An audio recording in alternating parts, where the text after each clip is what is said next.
You are now locked into the Live with Brandon Blakeney podcast. Here is your host, Brandon Blakeney. First week of women's college hoops has concluded, and it was an emotional roller coaster filled with highs and lows. Now, I want to say before we get into it, it's still very early in the season. A lot of these teams are far from finished products. They will look completely different in the coming months. Nothing here is final. We're just talking about what we're seeing and what we've seen so far. A new AP poll came out, and South Carolina remains number one. Now, on the winners and losers side, South Carolina is definitely a winner, and we got to start off there with Coach Staley's bunch.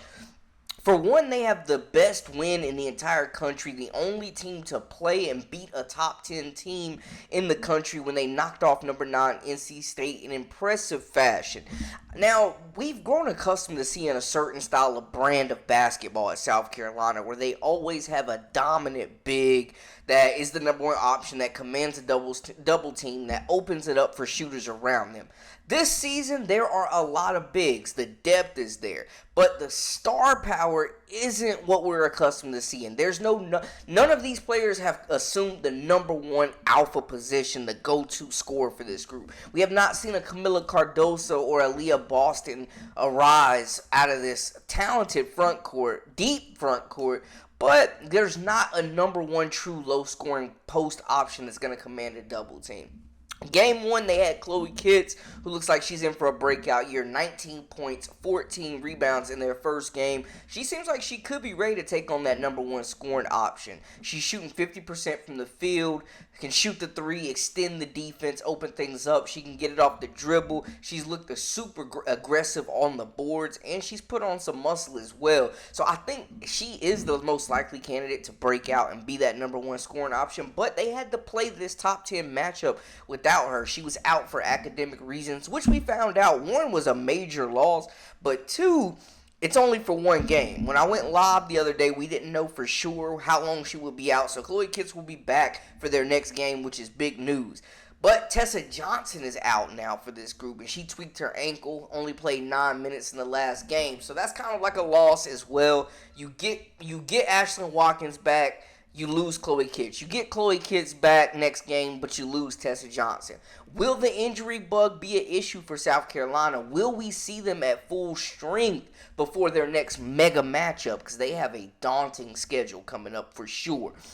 That is the question. But we're seeing them find different ways to play. Tahina Powell, Malaysia Fulwiley led the way for South Carolina. The perimeter scoring definitely set the tone. They're having to rely on their backcourt. Raven Johnson's shot hasn't been there, but she's still the glue player for this group. Getting assists, moving the basketball, playing good defense.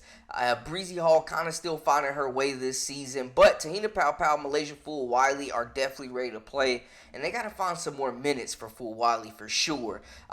Ashlyn Watkins' first game back, solid performance. They're going to need Chloe Kitts to bring this thing home, though, this year. So good that they're getting her back. Joyce Edwards looks solid as well, but we're seeing a team that doesn't have a dominant post presence, and it has been the bread and butter. I will say they looked really good in transition. They forced a lot of turnovers, had more than 15 points off turnovers. If they keep playing defense like that, this team is going to be on another level as far as transition offense. That's where we saw NC State went on some runs. They took the lead in the second before Malaysia Wiley fully took over this contest. Now we see that they may have to play faster. They may have to play a little smaller, and they may have to shoot more three-pointers than they have in the past. But they are finding different ways to win, and we know Coach Staley, after getting the 40th win consecutively, is not worried about wins in November. She's worried about getting this team battle-tested and pushing through the tournament come March and April. But South Carolina definitely winners in my book.